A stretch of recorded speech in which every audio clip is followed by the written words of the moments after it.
मैं पहले गुजारिश करूंगा यादव जी को कि वो आपको संबोधित करें, उसके बाद राहुल जी कुछ कहेंगे और उसके बाद आप सवाल करेंगे। अखिलेश जी, आपके माध्यम से पूरे देश और प्रदेशवासियों को मैं रामनवमी की बहुत बहुत बधाई और शुभकामनाएं देता हूं। ऐसा त्योहार, ऐसे दिन जहां से अच्छी शुरुआत होती है। मुझे खुशी है इस बात की कि आज कांग्रेस पार्टी के नेता राहुल गांधी जी और समाजवादी पार्टी की आज हम मिलकर के प्रेस कर रहे हैं। पहले चरण का चुनाव उत्तर प्रदेश का होने जा रहा है और जो पश्चिम से हवा चल रही है वो पूरे के पूरे उत्तर प्रदेश और देश के माहौल को बदलने जा रही है।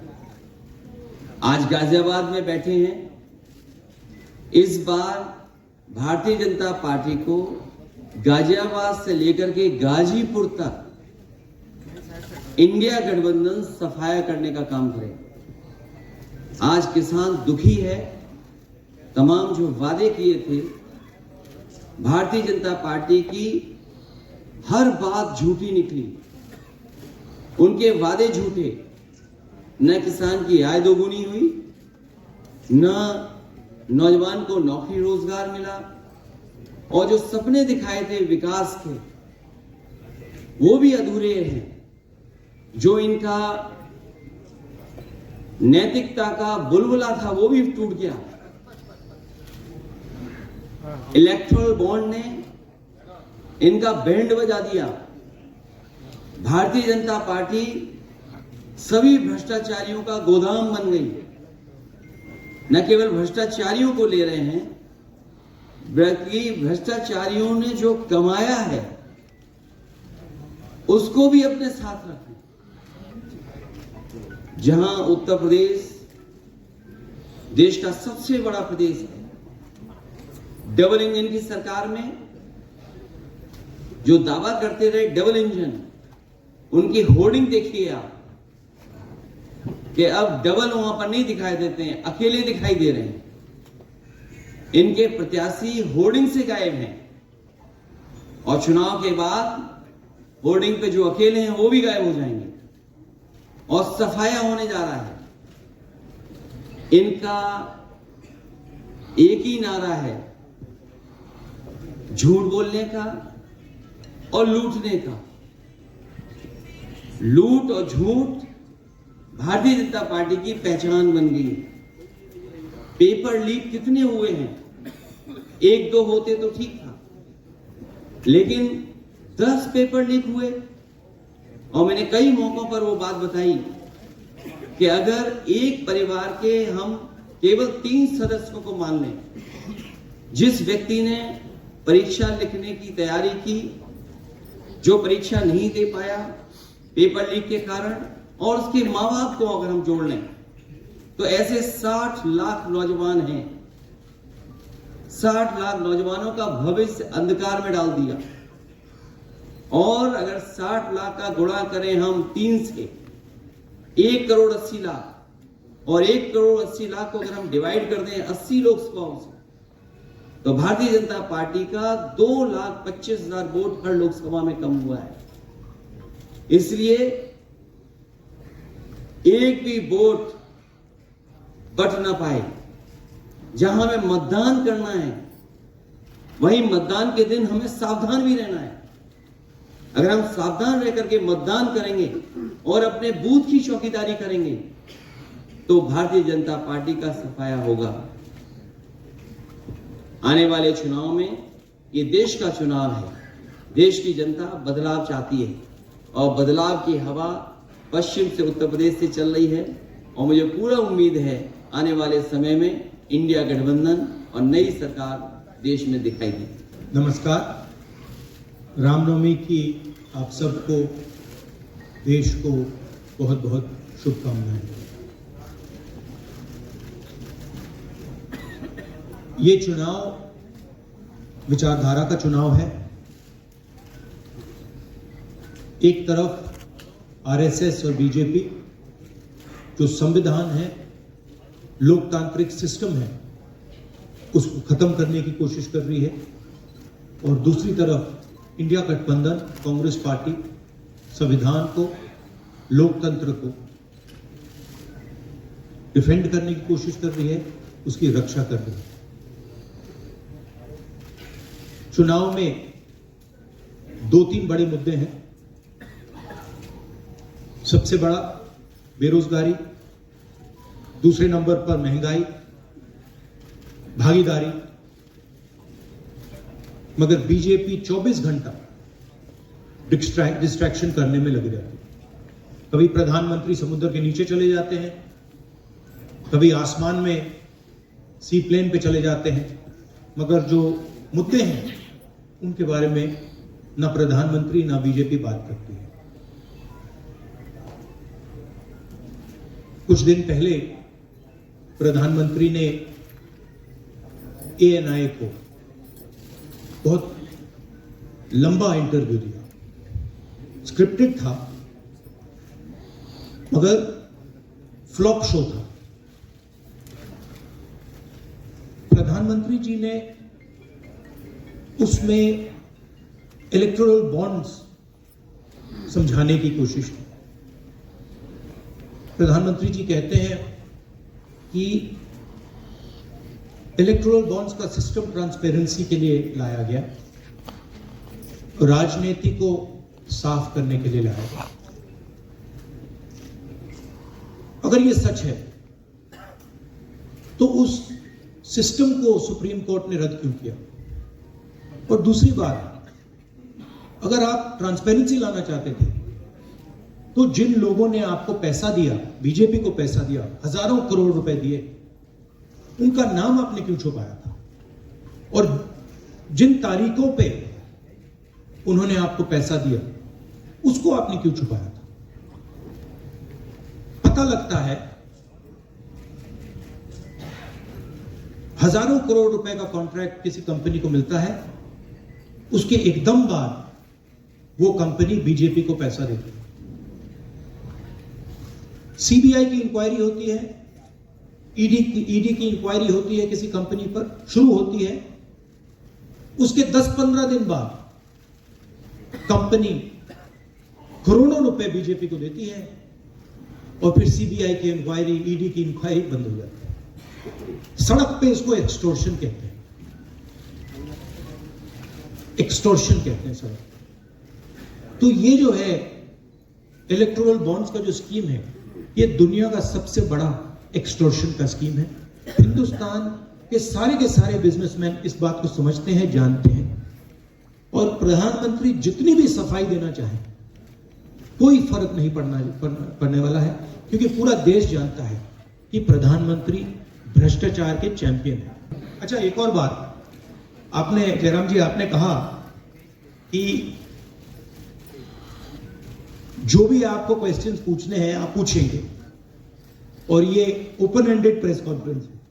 बट इसमें एक और बात, मुझे पहले ही 2-3 बीजेपी वाले क्वेश्चंस पता लग जाते हैं, तो वो तो पूछे जाएंगे, तो उनके लिए मैं तैयार हूं। आजकल गारंटी का जमाना है। पहला सवाल महिकार जी, हिंदुस्तान की डेली से। माइक दीजिए।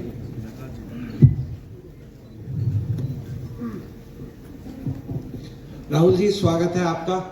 दोनों नेताओं, जबकि आज प्रचार का पहला चरण समाप्त होने वाला है, आपने मेरे मित्रों को थोड़ा सा कसरत करा दी, वो दिल्ली से यहाँ आए हैं। आपने गाजियाबाद में क्यों पीसी की?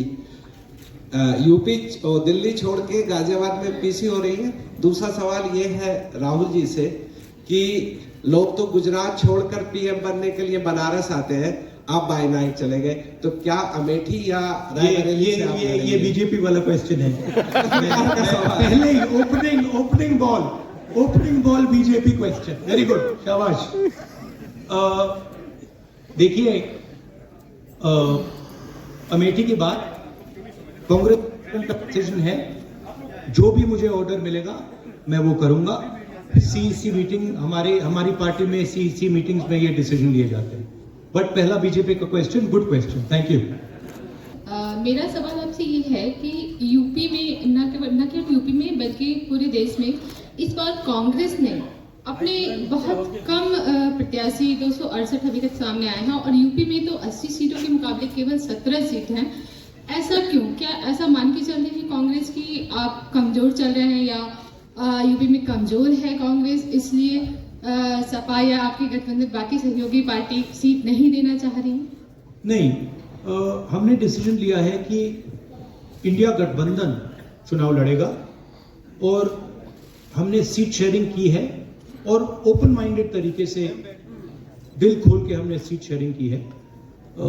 हम चाहते हैं कि थोड़ी सी हम फ्लेक्सिबिलिटी दिखाएं और ओपन माइंडेड तरीके से हम चुनाव लड़ें, इसीलिए हमने स्पेस हम अपने पार्टनर्स को दी है, पर इसका कोई कमजोरी का मतलब नहीं है। पीटीआई से अनवर। राहुल जी, मेरा सवाल आपसे है कि पिछले बार जो आप दोनों लोगों का गठबंधन था वो सफल नहीं हो सका उत्तर प्रदेश में। एक बार फिर आप लोग साथ आए हैं और प्रधानमंत्री ने पिछले दिनों कहा कि ये दो लड़कों की फ्लॉप फिल्म है जो इस बार भी फ्लॉप होगी। तो आगे आप क्या उम्मीद कर रहे हैं इस गठबंधन से? उत्तर प्रदेश में कितनी सफलता मिलेगी और कितनी सीटों की उम्मीद है इस बार आप लोगों को? देखिए, मैं सीट्स का प्रेडिक्शन तो नहीं करता हूं, जनरल बात कह सकता हूं कि बीजेपी को मुझे लग रहा था 15-20 दिन पहले कि 180 से 180 तक जाएंगे, अब मुझे लग रहा है 150 तक जाएंगे। हर स्टेट में हमें रिपोर्ट मिल रही है कि हमारा चुनाव इंप्रूव कर रहा है और अंडर करंट है। जहां तक गठबंधन की बात है, यूपी गठबंधन की बात है, बड़ा पावरफुल गठबंधन है और बहुत अच्छा परफॉर्मेंस होगा हमारा उत्तर प्रदेश में। दैनिक जागरण से आदित्य त्रिपाठी। आप दोनों का बहुत बहुत स्वागत है। मेरा प्रश्न ये है कि उत्तर प्रदेश में एनडीए गठबंधन रोकने के लिए आपकी क्या रणनीति है? सॉरी, क्या? उत्तर प्रदेश में एनडीए गठबंधन को रोकने के लिए आपकी क्या रणनीति आप दोनों की? उत्तर प्रदेश में नेशनल लेवल पे मैं आपको हमारा फाउंडेशन बता देता हूं और वही आइडियाज हम उत्तर प्रदेश में भी चलाएंगे। देखिए, पिछले 10 सालों में नरेंद्र मोदी जी ने नोटबंदी करके, गलत जीएसटी लागू करके और जो बड़े बड़े अरबपति हैं, अदानी जी हैं, उनका पूरा सपोर्ट करके जो रोजगार पैदा करने का सिस्टम था उसको उन्होंने कम कर दिया है। तो सबसे पहला काम जो रोजगार हिंदुस्तान के युवाओं को मिलना चाहिए उसको एक बार फिर स्ट्रेंथन करने का है। उसके लिए हमने अपने मैनिफेस्टो में 2-3 आइडियाज दिए हैं। एक आइडिया रेवोल्यूशनरी आइडिया है, राइट टू अप्रेंटिसशिप। तो जो अमीर घर के बच्चे होते हैं वो अप्रेंटिसशिप करते हैं, ट्रेनिंग मिलती है, पेड ट्रेनिंग होती है। तो हमने डिसाइड किया है कि हिंदुस्तान के उत्तर प्रदेश के सब ग्रेजुएट्स को, डिप्लोमा होल्डर्स को हम अप्रेंटिसशिप का अधिकार देंगे। जो भी अप्रेंटिसशिप करना चाहेगा उसको प्राइवेट सेक्टर में, पब्लिक सेक्टर में, सरकार में अधिकार मिलेगा, अप्रेंटिसशिप का अधिकार मिलेगा, ट्रेनिंग होगी और 1 लाख रुपए साल का, 8,500 रुपए महीने का उस युवा के बैंक अकाउंट में हम डालेंगे और ये करोड़ों युवाओं के लिए हम अधिकार दे रहे हैं। इससे एक ट्रेन्ड मैन पावर तैयार होगा, प्राइवेट कंपनीज को भी इसका फायदा होगा, सरकार को भी इसका फायदा होगा और एक प्रकार से युवाओं के लिए ये एक जॉब मार्केट में एंट्री का सिस्टम हो जाए। दूसरी चीज 30 लाख सरकारी रोजगार हैं जो नरेंद्र मोदी भर नहीं रहे। वो वैकेंसीज हम युवाओं को देने जा रहे हैं। पेपर लीक की बात हुई है, उसके लिए हम कानून बनाएंगे, उसको हम खत्म कर देंगे। तो ये बात हुई युवाओं की। एक और हमारा आइडिया, क्रांतिकारी आइडिया, और ये उत्तर प्रदेश की महिलाओं को बहुत फायदा मिलेगा इससे। हर गरीब परिवार की हम लिस्ट बनाएंगे और हर गरीब परिवार में से हम एक महिला को चुनेंगे और उसके बैंक अकाउंट में महीने के 8,500 रुपए, साल के 1 लाख रुपए सरकार हर महीने बैंक अकाउंट में डालने जा रही है। किसानों की बात, किसान सिर्फ 2 चीजें मांग रहा है। नरेंद्र मोदी से 10 साल मांगा, हमें सही दाम दिलवा दीजिए, और जैसे आपने 16 लाख करोड़ रुपए, मतलब 24 साल का मनरेगा आपने अदानी जैसे लोगों का माफ किया, वैसा ही आप हमारा भी माफ करते हैं। और नरेंद्र मोदी मना करते हैं, उनको फायरिंग करवा देते हैं, उनको डरा देते हैं। तो हमने लीगल एमएसपी का निर्णय ले लिया है। हिंदुस्तान में पहली बार लीगली गारंटीड एमएसपी होगी और हम उनका, किसानों का कर्जा माफ करने जा रहे हैं। यही मेन मुद्दे हैं चुनाव में। बीजेपी का मैनिफेस्टो देखेंगे तो उसमें आपका उसका जो फाउंडेशन है, 2 चीजें हैं। एक कि वो शायद 10-15 साल बाद ओलंपिक गेम्स इंडिया लाएंगे, और दूसरा 1 या 2 व्यक्तियों को वो चांद पे पहुंचाएंगे। तो ये बेसिकली चुनाव चल रहा है। ANI से शालिनी। पहला सवाल राहुल जी से है। जैसे कि पीएम ने कहा है कि मैं देश बचा रहा हूं, लेकिन इंडिया अलायंस जो है वो परिवार बचा रहा है, इस पर क्या कहेंगे सर? और जो दूसरा सेकंड बीजेपी क्वेश्चन। सर, दूसरा जो सवाल है मेरा वो ये है, जादूगर कहा है उन्होंने राहुल जी को, और उन्होंने कहा एएनआई को जब इंटरव्यू दिया उसमें बोला कि ऐसा कौन सा जादू है कि एक झटके में गरीबी मिटा सकते हैं। मैं जानना चाहता हूँ ऐसा कौन सा जादू है कि एक झटके में गरीबी मिटाई जा सकती है। तो ये मेरा सवाल दोनों से है। नहीं, दोनों से है। मैं धन्यवाद देता हूं। आप लोगों ने सवाल पूछे, हालांकि कुछ सवाल आपने राहुल जी से पूछे थे। एनडीए को पीडीए हराया, एनडीए को पीडीए हराने जा रहा है, एनडीए को पीडीए हराने जा रहा है। और जहां तक सवाल परिवारवाद की बात है, आज नवरात्र है, आज शुभ दिन है। भारतीय जनता पार्टी के लोग संकल्प लें कि ना किसी परिवार वाले को टिकट देंगे और ना किसी परिवार वाले से वोट मांगेंगे। और गाजियाबाद में कार्यक्रम इसलिए किया है क्योंकि हम दोनों लोगों ने संकल्प लिया है। वो तो इंडिया गठबंधन का नाम भी ठीक से नहीं ले पाते हैं। INDIA तो इंडिया होता है, इंडी कब से हो गया? यहां से सफाया होगा गाजीपुर तक। जो 14 में आए थे वो 24 में चले जाएंगे, और यूपी वाले स्वागत भी अच्छा करते हैं। और इस बार तो ढोल नगाड़ा और सब कुछ की तैयारी है। इस बार विदाई भी बहुत शानदार होने जा रही है। Times Now Bharat, Ranjeeta. अखिलेश जी से। तो आपने जो गरीबी को एक झटके में मिटाने की बात की, देखिए ये कोई नहीं कह रहा है कि गरीबी को एक झटके में मिटाया जाएगा। हम ये कह रहे हैं कि गरीबी को गहरी चोट पहुंचाई जा सकती है, और तरीके मैंने आपको बताए हैं। नरेंद्र मोदी जी ने पूरा का पूरा फोकस 22 लोगों पे किया है, 22-25 लोगों पे किया है।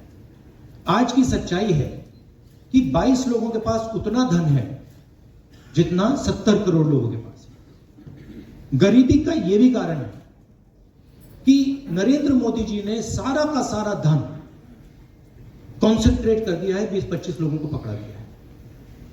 मैं जाति जनगणना की बात कर रहा हूं। और मैंने ये बात बहुत बार उठाई। भागीदारी की बात होती है हिंदुस्तान के किसी भी इंस्टीट्यूशन में, आपको ना पिछड़े वर्ग के लोग मिलेंगे, ना दलित मिलेंगे, ना आदिवासी मिलेंगे, ना गरीब जनरल कास्ट के लोग मिलेंगे। मैंने मीडिया के बारे में बात उठाई। मीडिया में आपको बड़े बड़े एंकर्स दिखते हैं, आपको मीडिया की कंपनीज के मालिक की लिस्ट निकालिए, आपको दिख जाएगा कि उधर ना एक पिछड़ा मिलेगा, ना एक दलित मिलेगा, ना एक आदिवासी मिलेगा। तो हम क्रांतिकारी काम करने जा रहे हैं। जाति जनगणना, महिलाओं को गरीब महिलाओं को 1 लाख रुपए, युवाओं को अप्रेंटिसशिप का कानून, अप्रेंटिसशिप का अधिकार, उनके बैंक अकाउंट में 1 लाख रुपए, किसानों को MSP। तो ये सब गरीबों को पैसे देने के तरीके हैं। नरेंद्र मोदी जी ने पिछले 10 साल में गरीबों को कुछ नहीं दिया, तो ये हम करने जा रहे हैं। रंजीता, अखिलेश जी से। हाँ, अखिलेश जी से ही सवाल है। राहुल जी ने अभी जितनी भी चीजें कही, अखिलेश जी से। नहीं, मैं सवाल पहले, जितनी भी चीजें कही वो तमाम चीजें कांग्रेस के घोषणा पत्र में है। क्या इंडिया गठबंधन का अपना कोई साझा जो है वो मैनिफेस्टो होगा? अखिलेश जी, क्या जो राहुल जी कह रहे हैं, क्या वही तमाम चीजें सपा की भी है, या सपा कुछ अलग भी घोषणाएं कर रही है चुनाव में? इंडिया गठबंधन नई उम्मीद है, और जैसा कि राहुल जी ने कहा कि उनके मैनिफेस्टो में बहुत सारी चीजें हैं जिससे गरीबी दूर की जा सकती है। उसी से जोड़ करके मैं ये कहना चाहता हूं कि जिस समय हमारा देश का किसान खुशहाल हो जाएगा, जिस दिन देश के किसान को अपनी लाभकारी मूल्य मिलने लगेगा फसल का, और मैं समझता हूं कि जितने भी राजनीतिक दल हैं और खासकर जो इंडिया गठबंधन के साथी हैं, वो ये बात कह रहे हैं कि हम MSP की गारंटी देंगे या किसानों को लाभकारी मूल्य देंगे, और जिस दिन भारत सरकार किसानों की आय बढ़ा देगी, गरीबी दूर होना शुरू हो जाएगी। और मैं कई मौकों पर कह रहा हूं कि जाति जनगणना भी एक हमारा मुद्दा है। बिना सामाजिक न्याय के, बिना जाति की गैर बराबरी खत्म किए हुए हम अपने समाज को आगे नहीं बढ़ा सकते। और जैसा राहुल जी ने कहा कि खुशहाली के लिए जाति जनगणना जरूरी है, तो जाति जनगणना, सामाजिक न्याय और पीढ़ी की लड़ाई को लेकर के हम चलेंगे। उससे गरीबी भी दूर होगी और मान सम्मान भी मिलेगा। विक्रांत, और देखिए, ये जो हमारा मैनिफेस्टो है, ये जरूर कांग्रेस पार्टी का मैनिफेस्टो है, मगर इसमें जो आइडियाज हैं वो इंडिया गठबंधन उनकी आइडियोलॉजी के आइडियाज हैं। और अगर समाजवादी पार्टी का कोई सजेशन हो या किसी और भी इंडिया गठबंधन की पार्टी का सजेशन हो, उसको हम सब ऑन बोर्ड करेंगे। तो हमारा मतलब जॉइंटली काम होता है। हम बातचीत करके, कंसल्ट करके काम करते हैं और फ्लेक्सिबिलिटी दिखाते हैं। और हम लोग G20 की तरह नहीं है, केवल 2 का चलता हो, बाकी सब 0 हो। अखिलेश जी समझने में वक्त लगेगा। अखिलेश जी, राहुल जी, आप दोनों लोग 2017 में साथ आए थे। दोनों ने लखनऊ में प्रेस कॉन्फ्रेंस भी की थी, लेकिन 19 और 22 में आप दोनों अलग अलग हो गए, 24 में फिर साथ आए हैं। आखिर क्या वो मोमेंट क्या था जब दोनों के दिल में आया कि हाँ, हमको साथ आना चाहिए, जरूरी है? 7 साल बाद दोनों के दिल में कब ये मोमेंट आया कि हमको चलना है साथ? मूवमेंट क्यों बताना, हम साथ आ गए और साथ आ गए। साथ आ गए, यही मूवमेंट है। हमारा गठबंधन का एक गीत है, वो जारी किया जाएगा, और हमारे 4 उम्मीदवार जो हैं वो राहुल जी और अखिलेश जी से एक फोटो खिंचवाएंगे। पहले गीत सुनिएगा, गीत देखिएगा। प्रेस कॉन्फ्रेंस समाप्त हुआ है।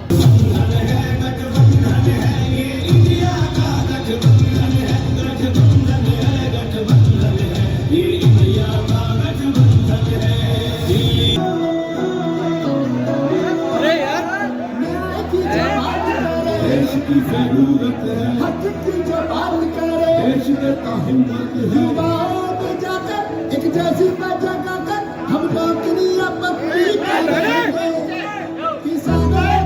गाजियाबाद की ताजा तरीन खबरों के लिए हमें सब्सक्राइब करें और हमारे बेल आइकन को प्रेस करना ना भूलें।